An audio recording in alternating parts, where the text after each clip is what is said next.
ሬሳዬን አቃጥሉት የሶስቱ ኢትዮጵያውያን ኑዛዜ።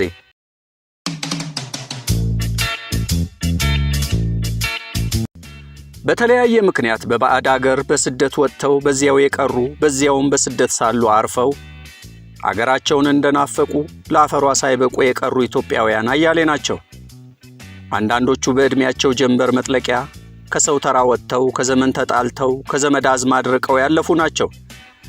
አብዛኛዎቹ ደግሞ የጥበብ ሰዎች ለፈጠራ ሥራቸው አድባሩን ቀየውን በብርቱ የሚፈልጉ ወደ አገራቸው ለመመለስ ግን በተለያየ ምክንያት ያልቻሉ ገጣሚ ኃይሉ ገብረ ዮሐንስ ወይም ገሞራው፣ ሰዓሊ ገብረ ክርስቶስ ደስታ፣ ጋዜጠኛ ሙሉጌታ ሉሌ፣ ጋዜጠኛ ፍስሐ ገዳ፣ ሳይንቲስት ዶክተር ቅጣው እጅጉ፣ ሰዓሊ እስክንድር ቦጎሲያን፣ ሎሬት ጸጋዬ ገብረ መድህን፣ ድምፃዊ ሙሉቀን መለሰና ሌሎች ብዙ።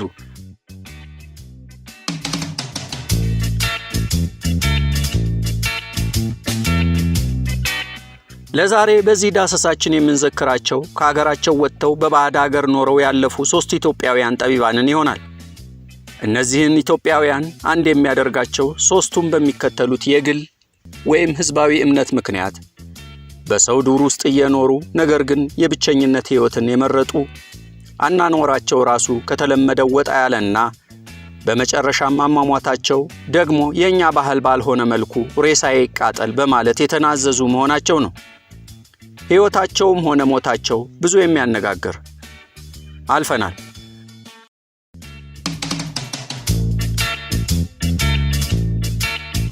በቅድሚያ የምናገኘው ሰለሞን ደሬሳን ነው። ጋዜጠኛ፣ ደራሲ፣ ገጣሚና የዩኒቨርሲቲ ፕሮፌሰር። ሕይወቱም ሞቱም አነጋጋሪ ነው አልናቸው አይደል? እስቲ ሕይወቱን እናስቀድም። ድርሰቱ ላይ ብዙ መጽሐፍት ባያሳትምም ዘበትልፊቱ፣ ልጅነት፣ ወለሎ ወለሎታት ተወዳጆቹ ናቸው። በጋዜጠኝነቱ ብዙ ጽፏል። በጋዜጦች በሬዲዮና በመጽሔት።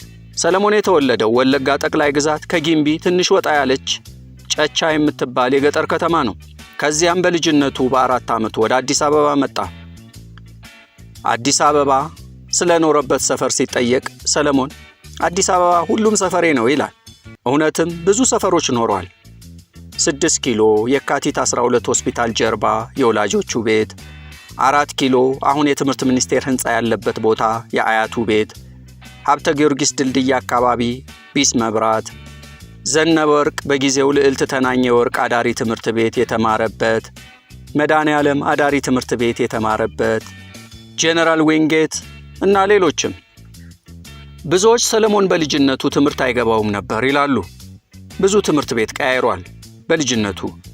በመጨረሻ ግን ጄነራል ዊንጌት ተመዝግቦ ሲገባ ከነበረበት 1ኛ ክፍል ዘሎ ከ6ኛ ክፍሎች ጋር እንዲማር ነበር የተመደበው በወላጆቹ አሳሳቢነት።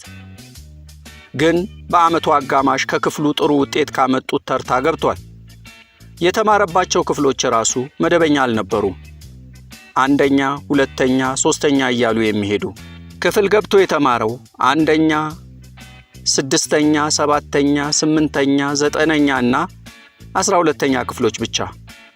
ጄነራል ዊንጌት ሲገባ ግን የትምህርት ብርሃኑ ተገለጠለት። በዚህ ምክንያት በልጅነቱ ትምህርት አይገባውም የተባለው ሰለሞን ቀዳማዊ ኃይለ ሥላሴ ዩኒቨርሲቲ ኮሌጅ ሲገባ ዕድሜው ገና 16 ዓመቱ ነበር።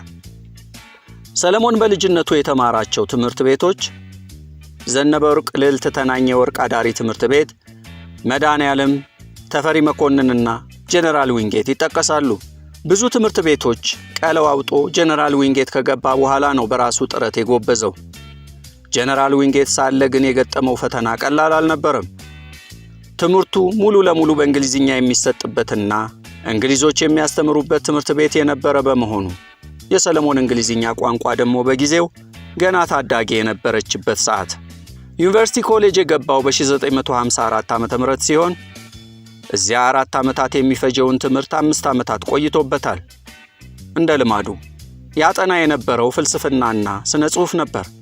ስነ ጽሑፍ ትምህርቱ ጥሩ ቢሆንም ፍልስፍናው ግን የምናውቀው የምዕራባውያን የካንት፣ የማርክስ፣ የሄግል፣ የኒቼን የታወቀ ፍልስፍና ሳይሆን የካቶሊክ ቤተክርስቲያን ፍልስፍናን ቶምስቲክ ወይም የሴንት ቶማስን ፍልስፍና ነው። በጊዜው መምህራኖቹ ጀስዊቶች ስለነበሩ ታዲያ ዲግሪውን ለመጨረስ ፈረንሳይኛ ቋንቋን ማለፍ ይቀረው ነበር። በጊዜው 4 ጊዜያት ያህል ፈረንሳይኛ ቋንቋ ፈተናን ወድቋል።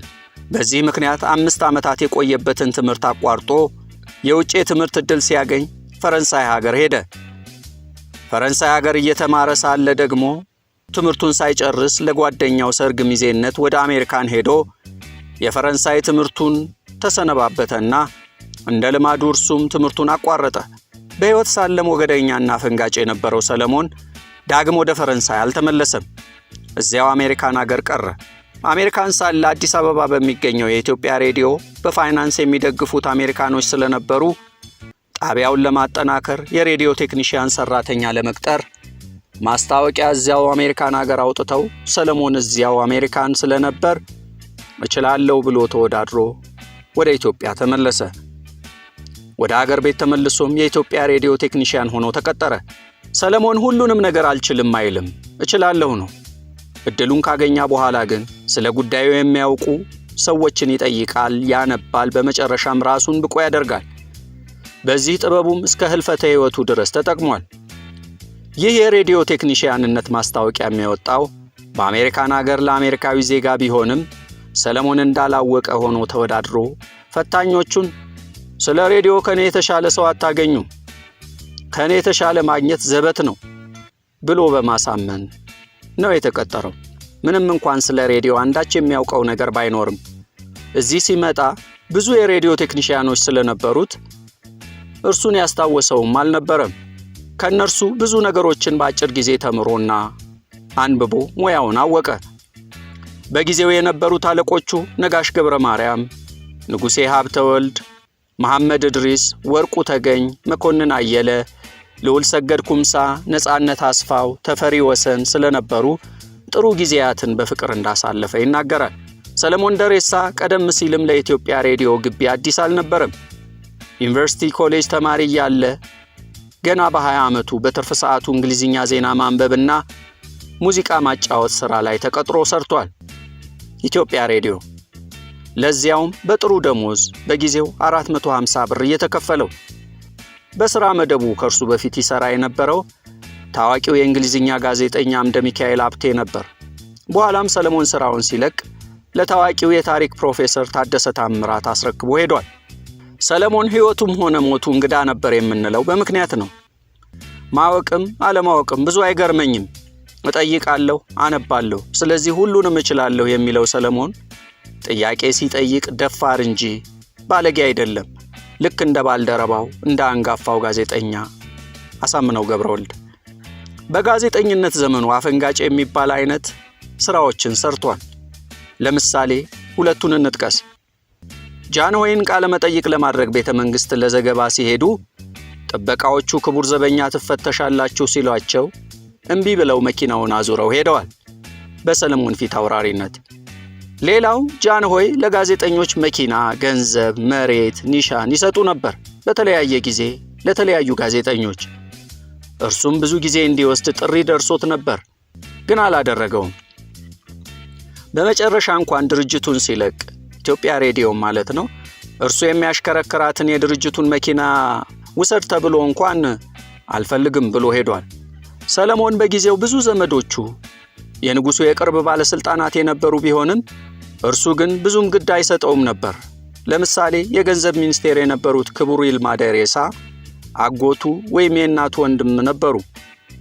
የክቡር አቶ ይልማ ሚስታቸው የሐኪም ወርቅነህ ሴት ልጅ ወይዘሮ ኤልሳቤጥ ወርቅነህ ነበሩ። እርሱ ግን ዝናም ሆነ ገንዘብ አያስጨንቀውም ነበር። ይሄ ቀለል ያለ የህይወት መንገዱ ግን ጠቅሞታልም ጎድቶታልም ይላሉ የቅርብ ሰዎቹ። ሰለሞን ደሬሳ ዘብሔረ ሱቢ የሚለው ሰለሞን ደሬሳ ረጅም ዓመት የኖረው አሜሪካን ሀገር ሚኒሶታ ነበር።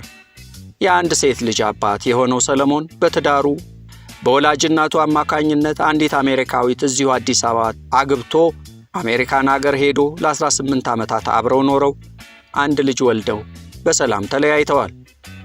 በዕድሜው መጨረሻ ሚስቱም ሌላ አግብታ ከሄደች ልጁም ሥራ ይዛ ሚኒሶታን ለቃ ኒውዮርክ ከገባች በኋላ ግለሰቦችን የማማከር ሥራ እየሰራ በብቸኝነት የሚኒሶታን ብርድ ችሎ እንደኖረ ይነገራል።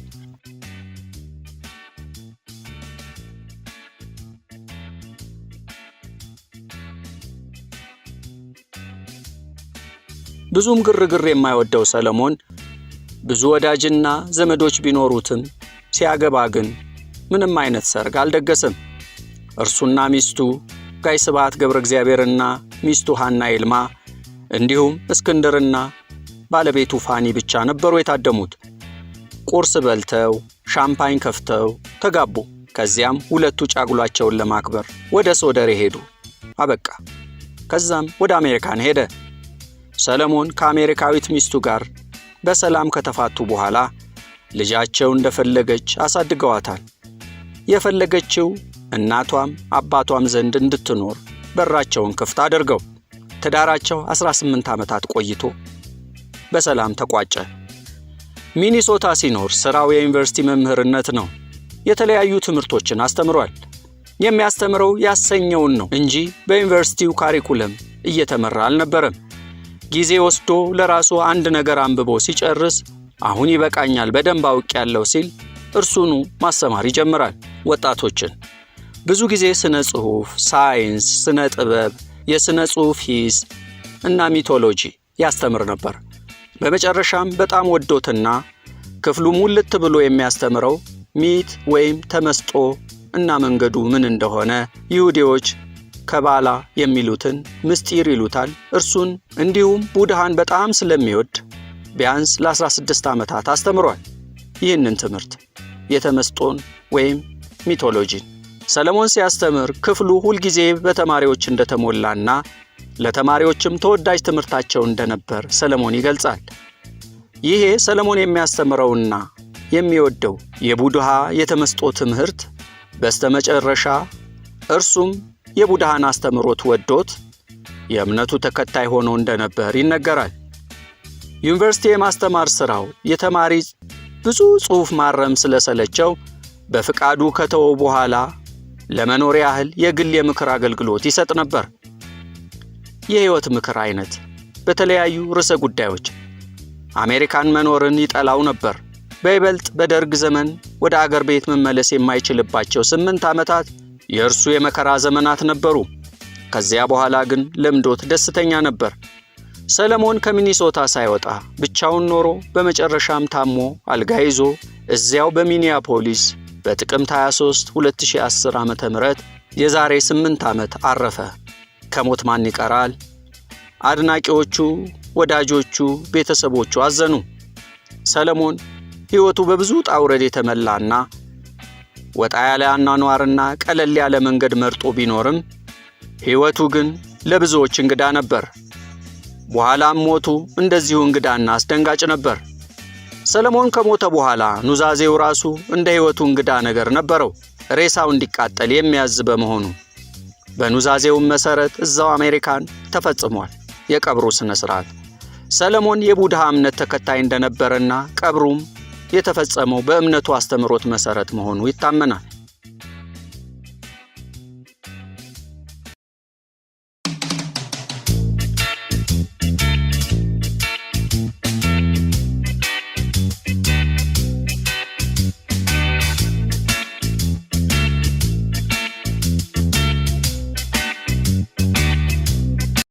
ወደ ሁለተኛው የጥበብ ሰው አልፈናል። ተስፋዬ ለማ ይሰኛል። ታላቅ የባህል ሙዚቃ ባለሙያ፣ የዜማና ግጥም ደራሲ፣ የውዝዋዜ አሰልጣኝ እና የኦርኬስትራ መሪ የነበረ ሰው ነው። ተስፋዬ የሰራቸው ሙዚቃ ስራዎች የሚከተሉት ናቸው። ከብዙ በጥቂቱ ኦርኬስትራ ኢትዮጵያ በማስተባበርና በመምራት፣ ህዝብ ለህዝብን የባህል ሙዚቃውን በመምራት፣ የዘመናዊ ሙዚቃ አቶ ሙላቱ አስታጥቄ፣ ቲያትሩን ደግሞ አቶ አያልነህ ሙላት ሲመሩት፣ የኦርኬስትራውን የባህል ሙዚቃና ውዝዋዜ ደግሞ ተስፋዬ ለማ በአምባሳደርና ራስ ቲያትር በሀገረሰብ ሙዚቃ አደራጅነት በኋላም የራስ ቲያትር ስራ አስኪያጅነትም ሰርቷል። የሙዚቃ ድርሰት ስራዎቹ ውስጥ የጥላሁን ገሰሰን ዘንድሮ፣ 3 አልማዞች፣ አንዳንድ ነገሮች፣ የፀሐዬ ዮሐንስ በሰው ላይ ሰው መውደድ፣ ለዘሪሁን በቀለ አርብ ዕለት ማታ ነው፣ ለቅዳሜ አጥቢያ የሚለውን እኛም አለን ሙዚቃ የሚለውን የህብረት ሙዚቃ ከሰራቸው ጥቂቶቹ ናቸው። ኦርኬስትራ ኢትዮጵያ በተቀጠረ በ3 ዓመታት ውስጥ በከፍተኛ ኃላፊነት ሰርቷል። ግን በጊዜው እድሜው በጣም ለጋ ነበር፣ 20 ዓመት አካባቢ። ጊዜው 1950ዎቹ መጀመሪያ ዘመናዊ ሙዚቃ የሚወደድበት ጊዜ ቢሆንም እነ ቡጊ ቡጊ፣ ትዊስት የሚወደዱበት ጊዜ ቢሆንም ተስፋዬ ግን ተግቶ በመስራት የሀገረሰብ ሙዚቃ እንዲወደድና እንዲከበር የበኩሉን አስተዋጽኦ አድርጓል። በአሜሪካን ሀገር ደግሞ የኢትዮጵያን የባህል ማዕከል በማቋቋም ብቸኛው ኢትዮጵያዊ ነው። በ1956 ኦርኬስትራ ኢትዮጵያ በአዲስ አበባ ዩኒቨርሲቲ 6 ኪሎ ውስጥ በባህል ማዕከል የተቋቋመ ሲሆን ተስፋዬ ደግሞ በ1958 በሞክሼው በተባባሪ ፕሮፌሰር ተስፋዬ ገሰሰ አማካኝነት ነው የተቀጠረው።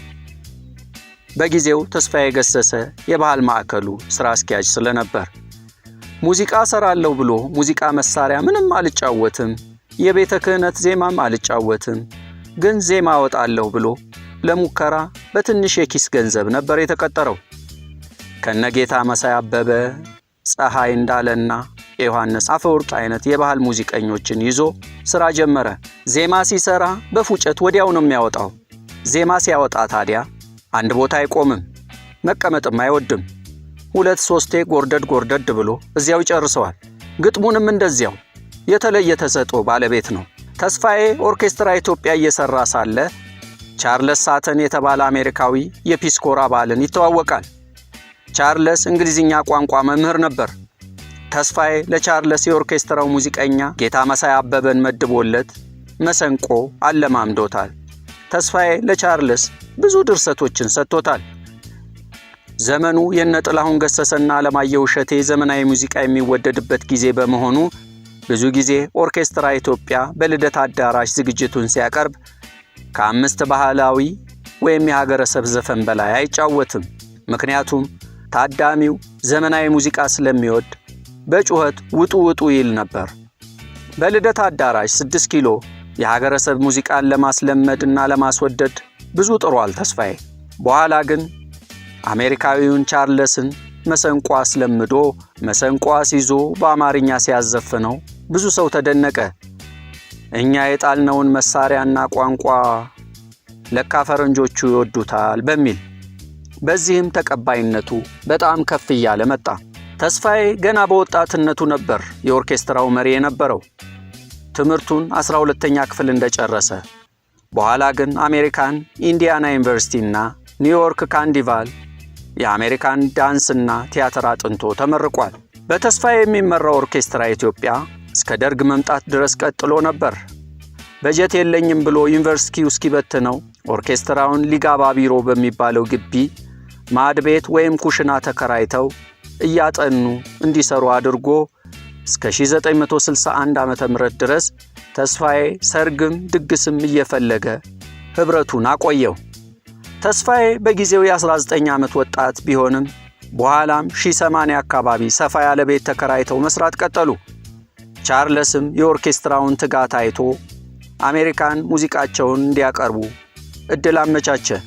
በአሜሪካም ከፍተኛ ተቀባይነት ያገኘ ዝግጅት በተለያዩ የአሜሪካን ከተሞች አቅርበው ጥሩ ተቀባይነት አግኝተው ነበር። ተስፋዬ ግን ዝግጅቱ ሲያልቅ ወደ አገር ቤት አልተመለሰም። የደርግ መንግስት እስኪወድቅ ድረስ በዚያው አሜሪካን ሀገር ቆየ።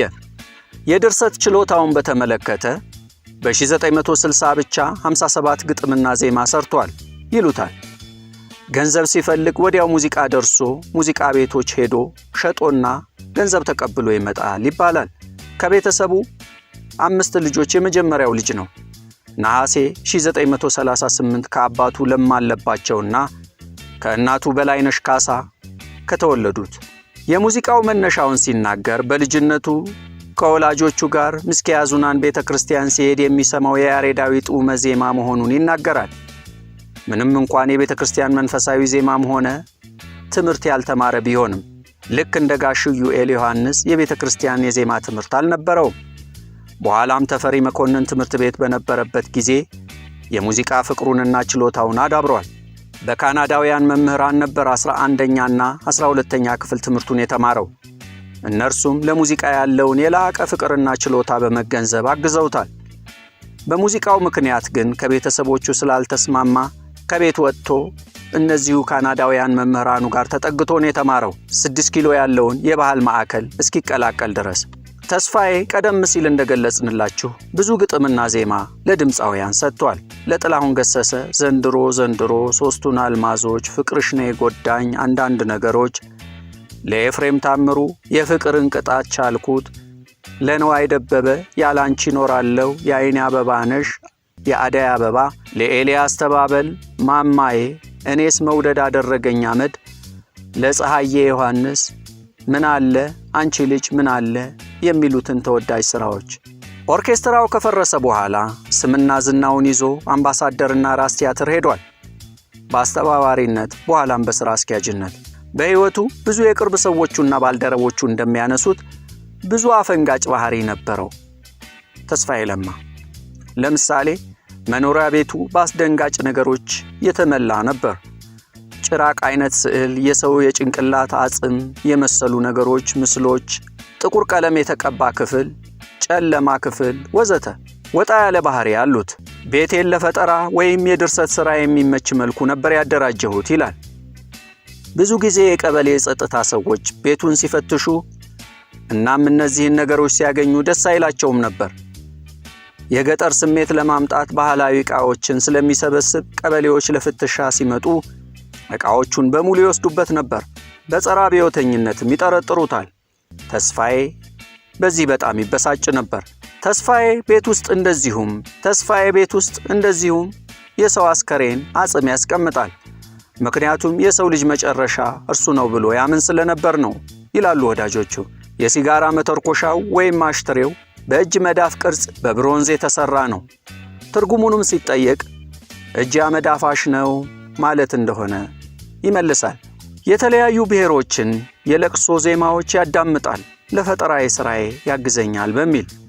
ለፈጠራ ስራህ ምን አይነት አካባቢ ይመችሃል ሲባል 8 ክፍሎች ያሉት ቤት ጥቁር የተቀባና አንድ አልጋ መሃል ላይ አድርገውልኝ ያ ያስፈራራኝ ብዙ መፍጠር እችላለሁ ይላል።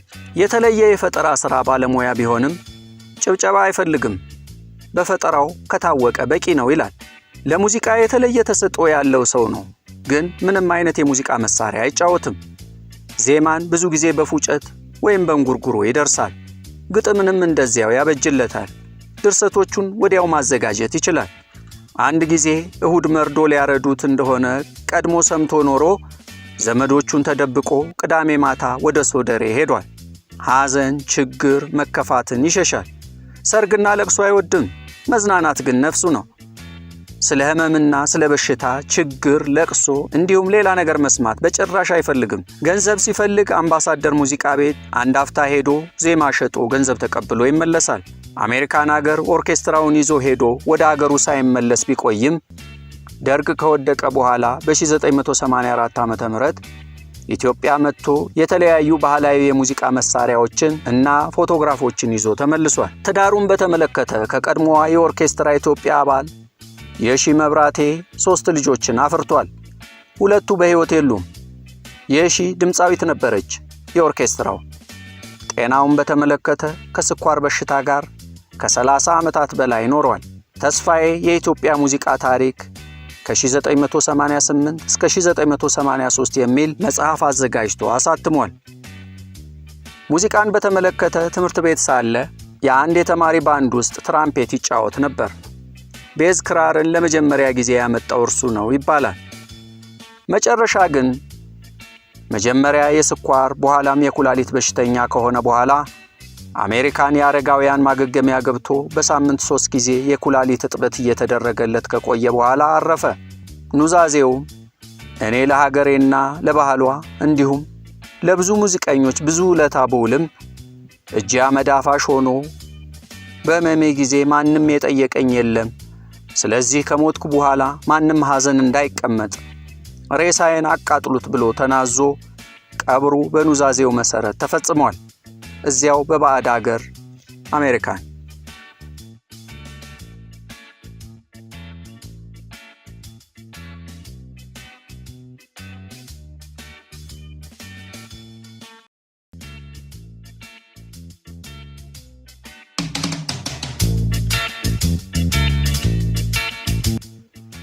በሶስተኛነት ያዘጋጀነው የፕሮፌሰር አሸናፊ ከበደን ነው። የሙዚቃው ሊቅ ፕሮፌሰር አሸናፊ ከበደ ግንቦት 8 1930 አዲስ አበባ ከተማ ተወለዱ። ሁለገቡ ባለሙያ ፕሮፌሰር አሸናፊ ብዙ ሙያዎች አሏቸው። ደራሲ፣ ገጣሚ፣ የሙዚቃ ሊቅና መምህር። ሩት ኦፍ ብላክ ሚውዚክ እና የሙዚቃ ሰዋሰው የሚሰኙ 2 መጽሐፍት አሳትመዋል። አባታቸው ግራዝማች ከበደ አድነው፣ እናታቸው ደግሞ ወይዘሮ ፋንታዬ ነክሬ ይባላሉ። ምንም እንኳን እናታቸውን ገና የ9 ዓመት ልጅ ሳሉ በሞት ቢነጠቁም ፕሮፌሰር ትዳር ይዘው ወይዘሮ እሌኒ ገብረ መስቀልን አግብተው 2 ልጆች ወልደዋል። ከልጃቸው ሰናይት አሸናፊ ታዋቂ የሆሊውድ ፊልም ተዋናይ ናት። በትምህርታቸው የሙዚቃ የመጀመሪያ ዲግሪ በ1954 በኒውዮርክ የሚገኘው ዩኒቨርሲቲ ሲያገኙ ወደ ሀገር ቤት ተመልሰው በ1955 የያሬድ የሙዚቃ ትምህርት ቤትን አቋቋሙ። ለ5 ዓመታትም ትምህርት ቤቱን በዳይሬክተርነት መርተዋል። ከዚያም ወደ አሜሪካን ተመልሰው ማስተርስ ዲግሪያቸውን በ1962 ዓ.ም የፒኤችዲ ዲግሪያቸውን በ1965 ዓ.ም በኢትኖ ሚውዚኮሎጂ ተመርቀዋል። በ1959 በኃይለ ሥላሴ በጎ አድራጎት ድርጅት ብሔራዊ የሙዚቃ አቀናባሪ በሚል ተሸልመዋል። በትምህርታቸው ዳግማዊ ምኒልክና ኮከበ ጽባህ የቀለም ትምህርት ከተማሩ በኋላ በሐረር መምህራን ማሰልጠኛ ገብተው በመምህርነት ተመርቀዋል። በስራቸውም ባለዋሽንቱ እረኛ የተሰኘውን ሙዚቃ ደርሰውና ሙዚቃውን መርተው በሃንጋሪ ሀገር አቀርበው ጥሩ ምላሽ አግኝተዋል። አብሮ አደጎቻቸው እንደሚናገሩት ፕሮፌሰሩ ወጣ ያለ ባህሪና ችሎታ ነበራቸው። ለምሳሌ ከታዋቂው የሥነ ጽሑፍ ሀያሲ ከአስፋው ዳምጤ ጋር ኮከበ ጽባህ 5ኛ ክፍል እያሉ በ1942-43 አካባቢ ነው ካሳንችስ ከአባታቸው ጋር ሲኖሩ አማተር ፎቶግራፈር ነበሩ ይላሉ። ከራሳቸው አልፈው ጋሽ አስፋውንም አበረታተው ካሜራውን አስገዝተዋቸዋል። ፕሮፌሰር ይህንን ሥራ የሚሰሩት በገንዘባቸው ራሳቸውን ችለው ማንንም ላለማስቸገር በማሰብ ነው። በዚህ ረገድ በጣም ታታሪ ናቸው። ያለምንም ሥራ ቁጭ ማለት አይፈልጉም። በጣም ሲበዛ ዝምተኛ ናቸው። ደግሞም አስተዋይ። አቃቂ አካባቢ ይኖሩ በነበረ ጊዜ ከዕድሜ እኩዮቻቸው ቀድመው በጊዜው ዶቅዶቄ ይባል የነበረውን ሞተር ሳይክል ይነዱ ነበር። የቀለም ትምህርት በጣም ይወዳሉ። ከእርሳቸው በፊት ዘመናዊ ሙዚቃን በአማርኛ ለማስተማርም ሆነ ለማቅረብ አስቸጋሪ ነው ይባላል። እርሳቸው ግን በቀላሉ አድርገውታል። ተፈሪ መኮንን የሙዚቃ አስተማሪ የነበሩ ጊዜ የሙዚቃ መምህራኖቹ ሁሉም የውጭ ዜጎች ነበሩ። ብቸኛው ጥቁር የሙዚቀኛ መምህር እሳቸው ነበሩ። እዚያም የሙዚቃ ንድፈ ሐሳብ ያስተምሩ ነበር።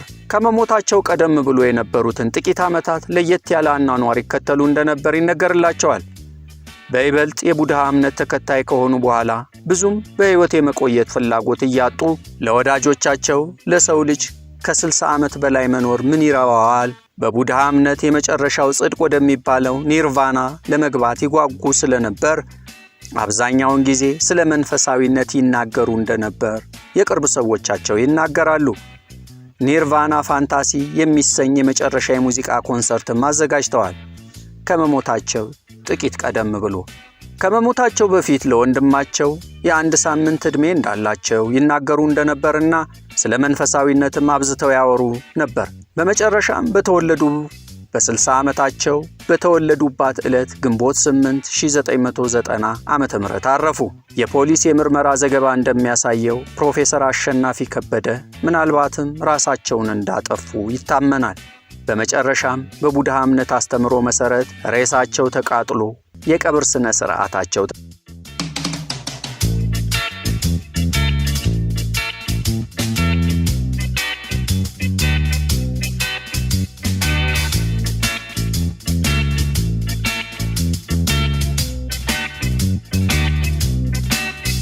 እነዚህን 3 ታዋቂ ኢትዮጵያውያን የጥበብ ሰዎች በሕይወታቸው ለየት ያለ ተሰጥኦ ያላቸው ግን ቀለል ያለ ሕይወት ሲመሩ የነበሩትን በሞታቸውም ደግሞ በተመሳሳይ ሬሳቸውን ወደ አመድ የቀየሩትን ሰዎች ዘከርን።